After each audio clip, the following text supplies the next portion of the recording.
এতটা খারাপ লাগার মধ্যেও একটা জিনিস দেখে খুবই ভালো লাগলো জানো, এই প্রথমবার আমার বান্ধবী দেওয়া এই তরুলতা গাছটা আমি বাঁচাতে পেরেছি।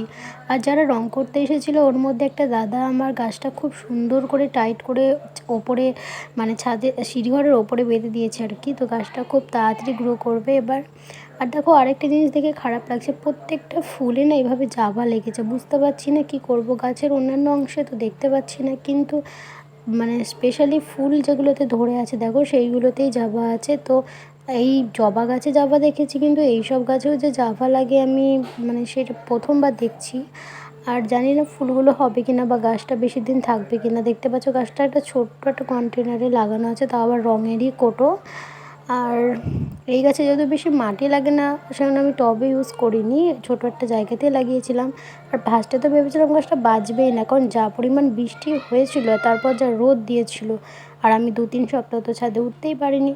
তো ভেবেছিলাম বাঁচবে না। তো যাই হোক, আমার গাছটা এখনও ঠিকঠাকই আছে, পাতাগুলো খালি জ্বলে গেছে। আর এই দেখো জাভাটা দেখো, আমি তুলে দেখাচ্ছি তোমাদেরকে জাভাটার অবস্থা কেমন একটা, মানে আমি যেরকম জাবার পোকাগুলো দেখেছিলাম ঠিক সেরকম নয়, এটা একটা আঠা আঠা টাইপের কিছু একটা উঠছে। বুঝতে পারছি না কেন, মানে ফুলের গাছগুলোতেই খালি আছে আর অন্যান্য জায়গায় কেন নেই।